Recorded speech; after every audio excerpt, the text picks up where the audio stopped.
I think the most important thing is that even though these stories and these men lived 200 years ago, that their plight is not that much different from our own.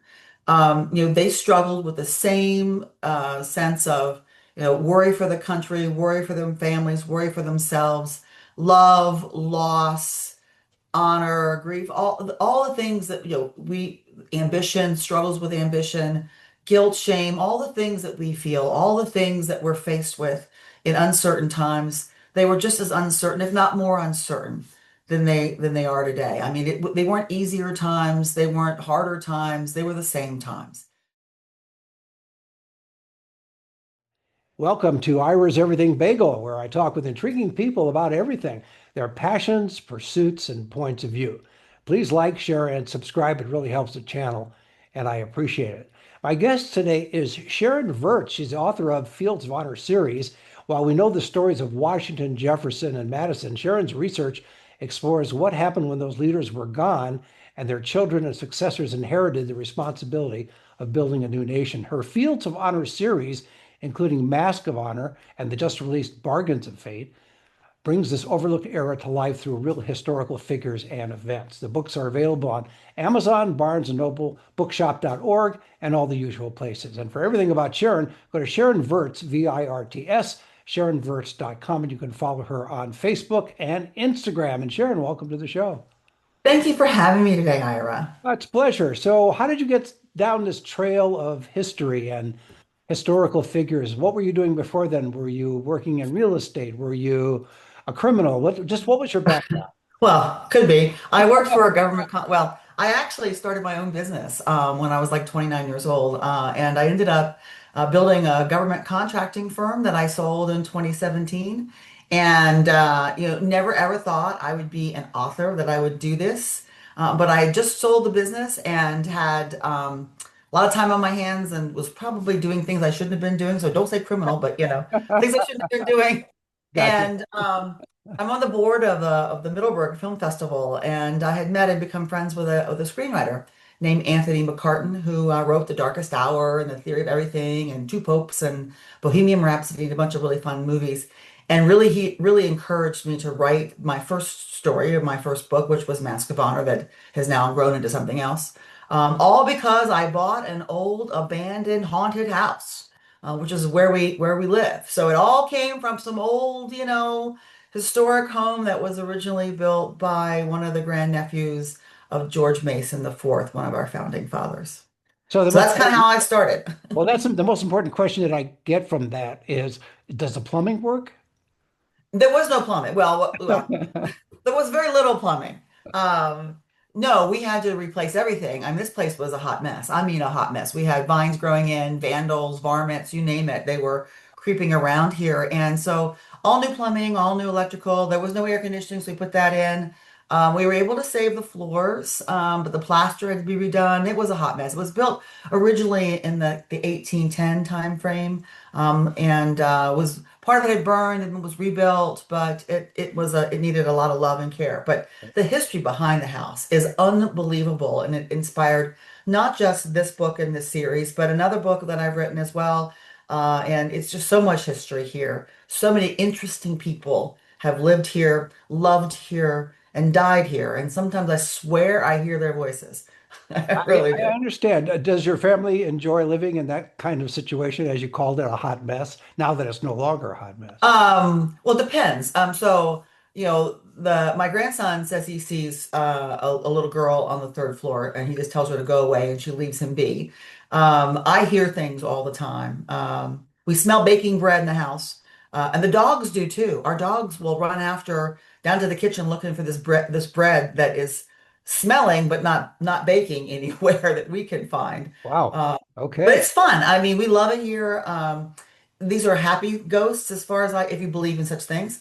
But there's no bad or negative energy here that I ever get. And nothing ever scares me, really. It's just we just kind of know they're around, and at least we think there are. I mean, if you believe in this sort of thing, not that I do, but there's an energy around this house that when we have a party and people over here, it clearly you can feel just so positive. And I've had many people who supposedly are sensitive to such things come to me and they go, you know, your house is haunted. Well, maybe. So, Uh, so from talking to that one person, you got inspired, you sold the company, you have all this time, you're living in a haunted house. Okay, I made that part up. But anyway, you're in this historical house and you decide a series. So how did you decide it as a series versus an individual? I didn't decide it as a series. So I just wrote the first book, right?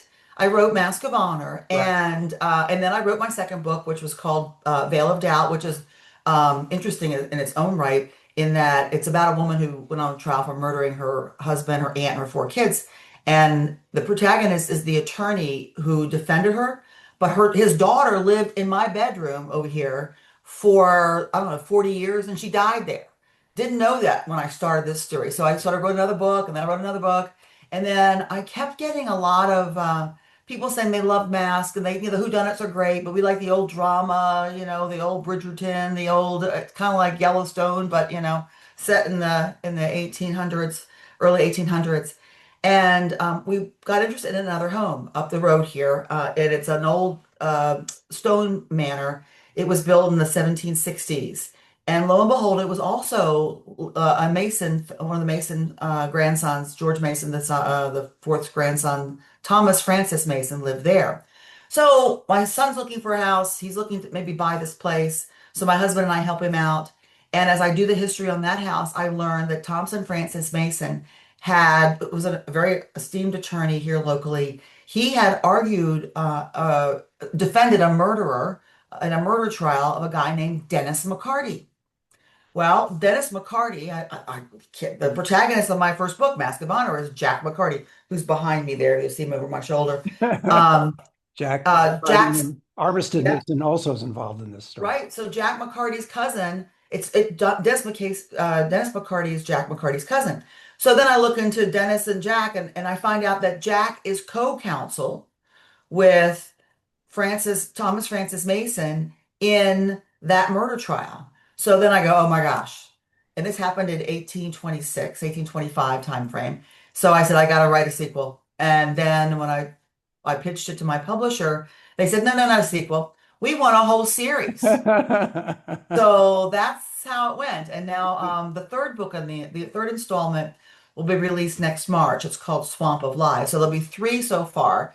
I committed to five, but I'm not sure I can do it in five, Ira. I may have to do it in six, but we'll see what the publisher says about that based on the sales of all these. So Now, when you're researching this, because you live in a historic house and a haunted house, evidently, you have to rely on, I assume, libraries to do your basic research.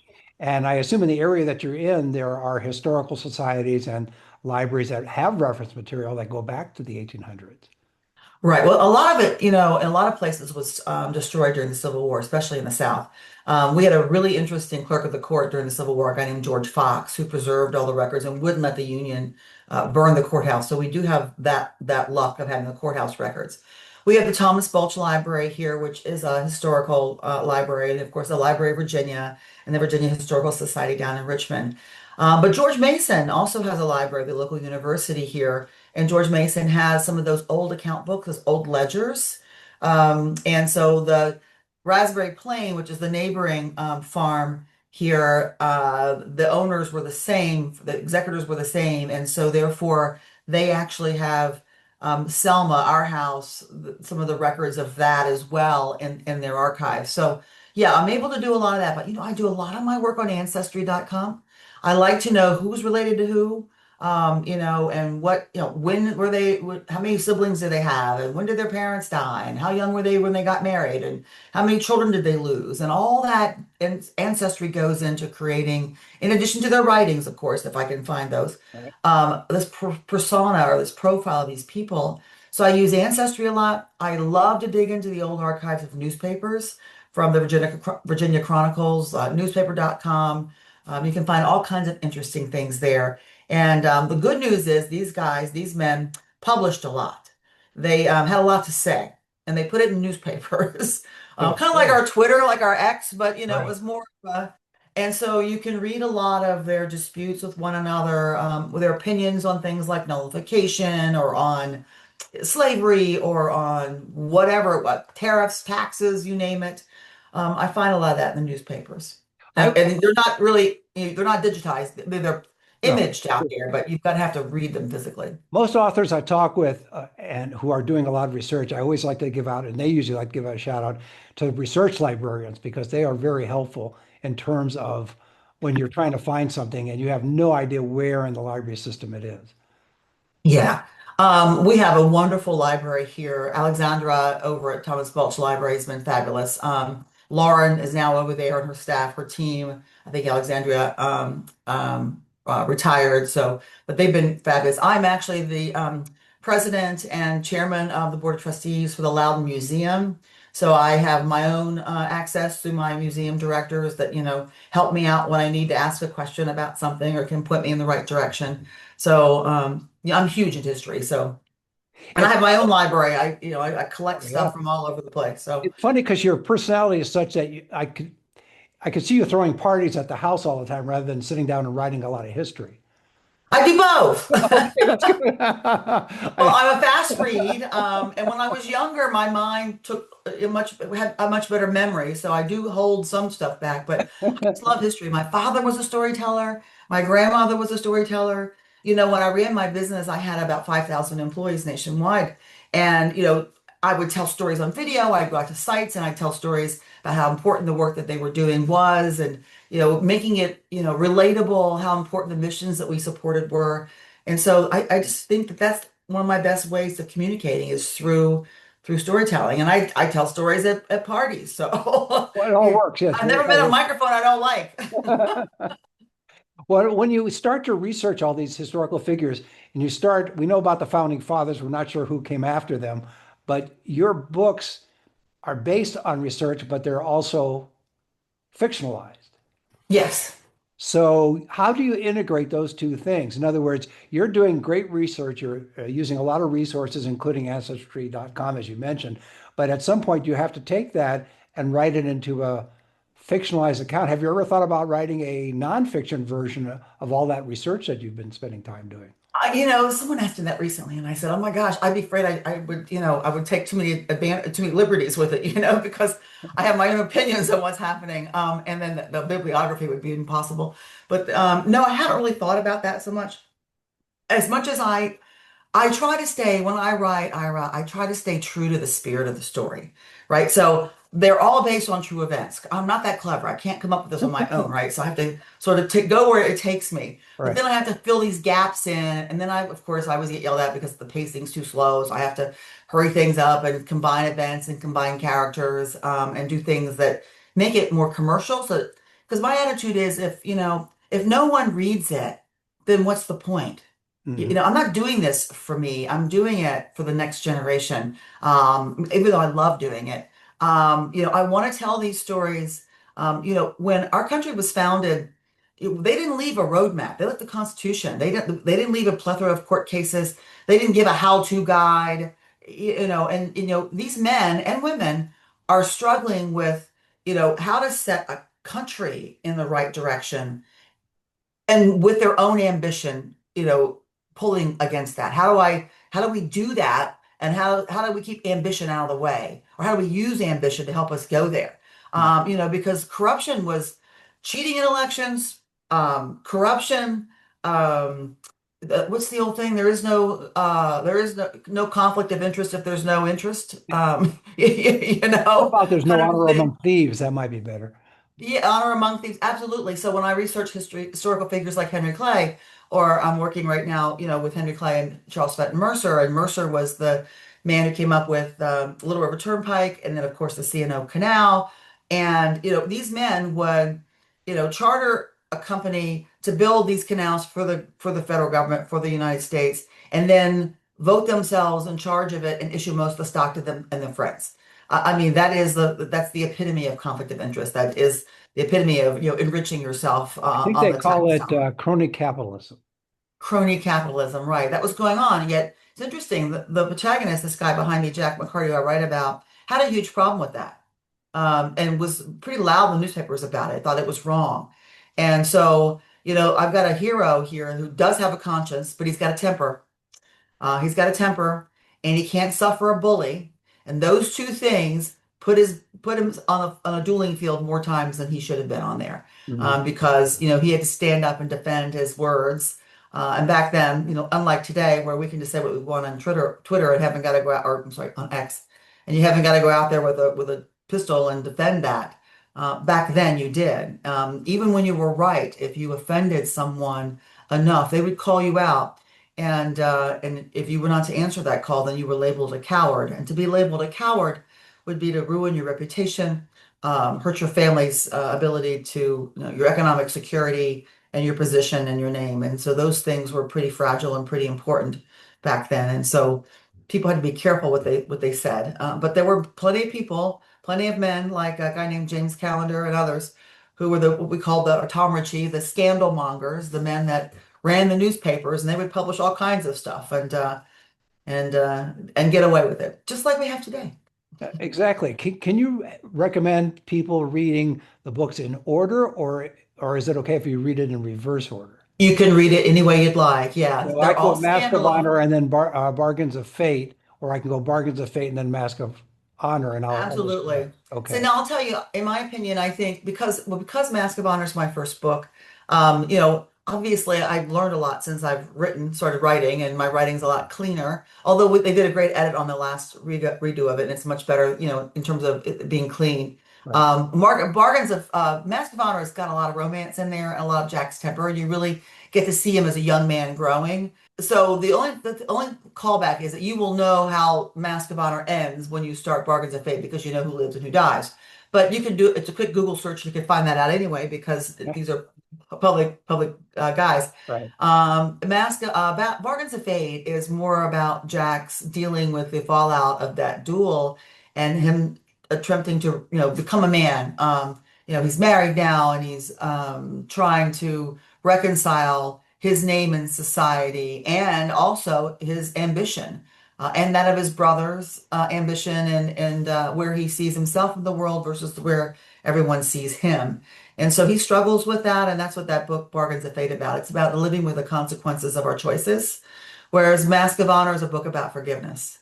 So Okay. if you're in the mood for some forgiveness, then Mask of Honor is your book. If you're in the mood for I got to deal with my nonsense, then I think Bargains of Fate is for you.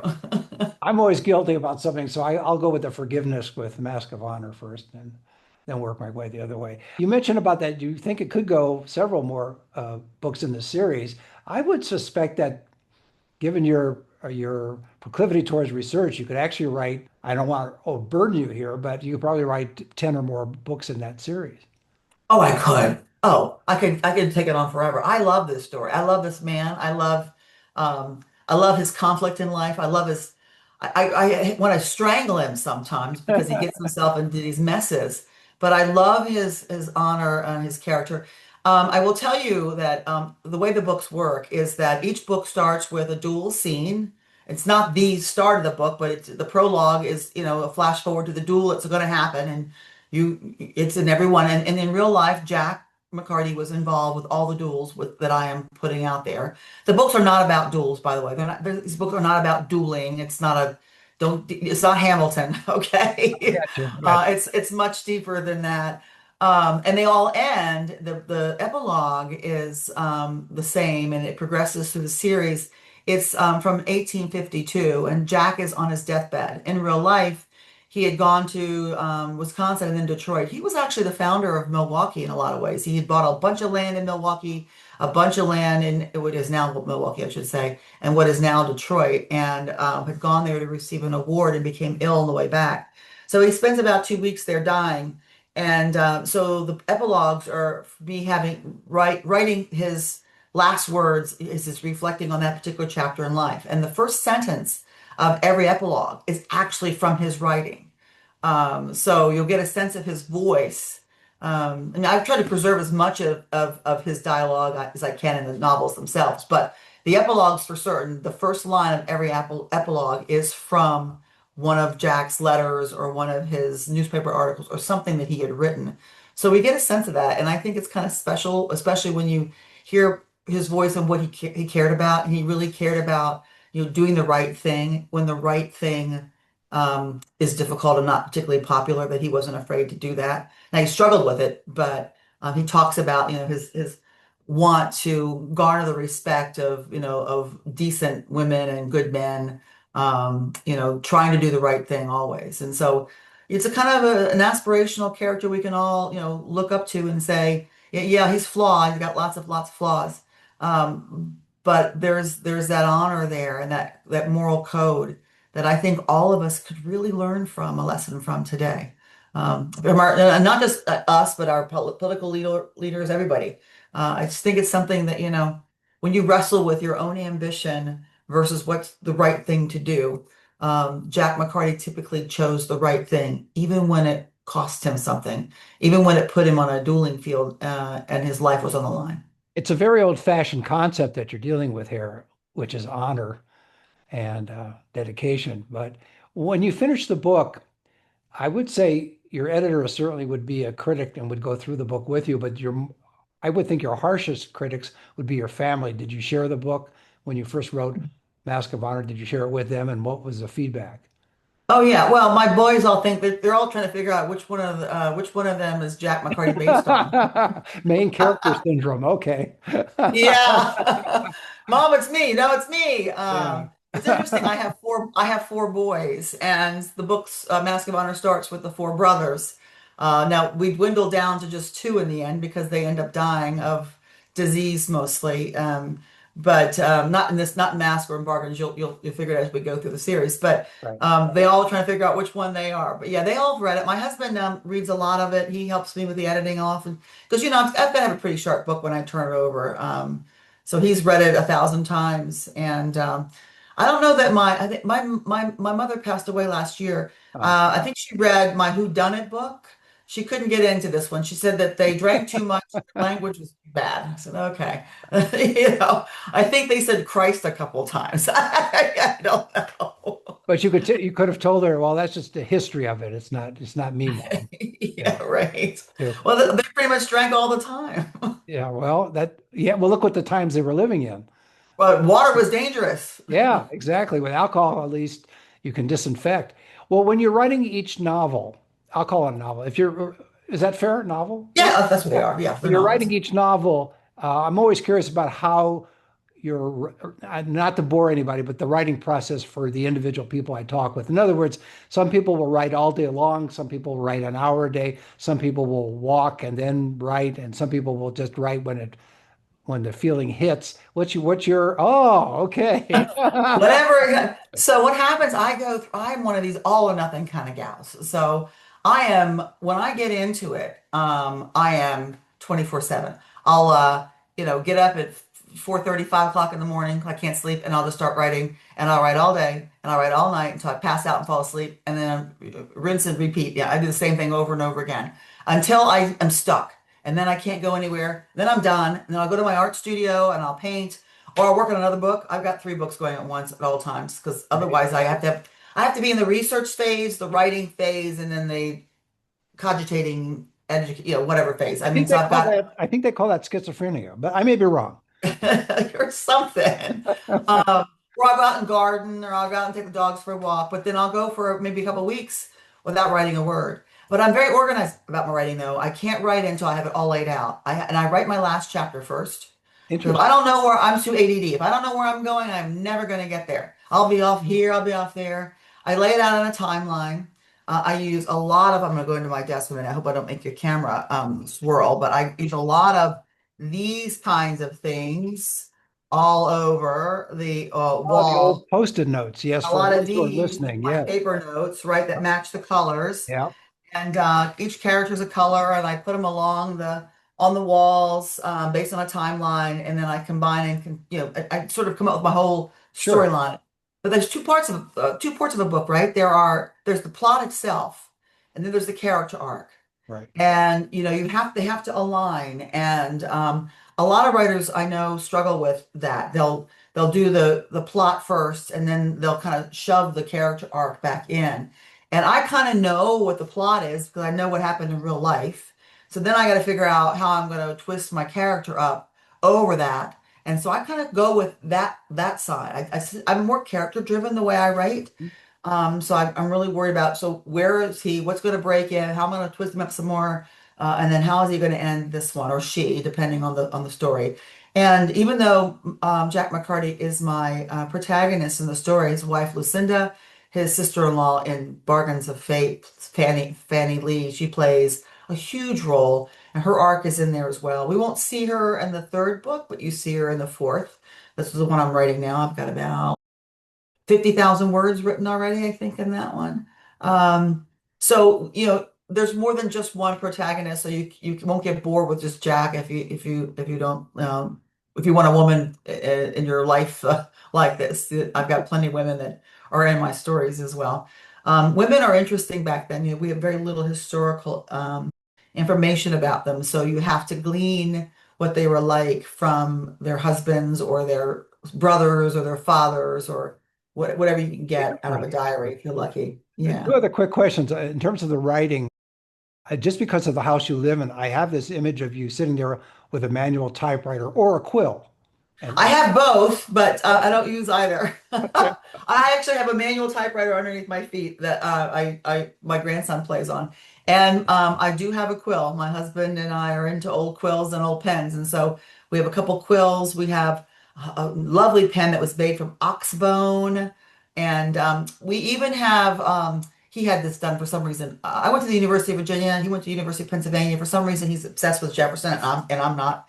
But he had Jefferson's ink remade, the actual formula that Wow. Thomas Jefferson used in the ink, and he likes to write in his journal with it. Well, he doesn't use a quill; he uses a one of those dip pens, the nibs. But yeah, that's his thing: inks and pens. So He's you're weird. telling me that you actually use a computer then with, even though you, Yes, I use my laptop. I write in Word. and does your family, you mentioned about once you get going, you're doing it 24/7. Does your family know that you're going to get this way and they just give you the space? They leave me alone. They know. When I was writing Mask of Honor and I was writing the Armistead character, I would tell them beforehand, I'm going to be Armistead. I'm writing Armistead today, so don't come near me. I'm going to be in a mood. They kind of knew what that meant. Yeah. So One last question before I let you go. What would you like people to take away from reading those two books from the series? Again, it's the Fields of Honor series, Mask of Honor and Bargains of Fate. What would you like people to take away from reading these books? I think the most important thing is that even though these stories and these men lived 200 years ago, that their plight is not that much different from our own. They struggled with the same sense of, worry for the country, worry for their families, worry for themselves, love, loss, honor, grief, all the things that, we ambition, struggles with ambition, guilt, shame, all the things that we feel, all the things that we're faced with in uncertain times, they were just as uncertain, if not more uncertain than they are today. I mean, they weren't easier times, they weren't harder times, they were the same times, just different circumstances. And I think there's a lot we can learn from them. This honor culture, there's a lot to be said for it. No, I don't advocate for anybody picking up a gun and going out and, blasting your way against your enemy. But I think that the root of what's behind it is that there's a lot that we can do through compromise and looking at things through others' eyes and working together. There's a lot that we can accomplish, a lot more we can accomplish that way than standing across the field from one another or standing across the aisle from one another in Congress or on different sides of left versus right. There's a lot we can learn from that culture today and take forward and understanding that we're not that far apart. I really believe that to be true and that they were struggling with a lot of the things we talk about today, they were talking about then. Frankly, there were, tariffs, there were taxes, there were economic worries. There were states like South Carolina back then talking about seceding from the union, the nullification movement, big banks, privatization of government functions, private industry, um, all the things that we talk about today. If you were to just change the date on the newspaper, I'm telling you, they read very similar. So we're not alone in this, and I think we can learn a lot from history. And I think we tend to not want to because we think it was a different time. It wasn't. It's our time, still our time. We have a lot to learn.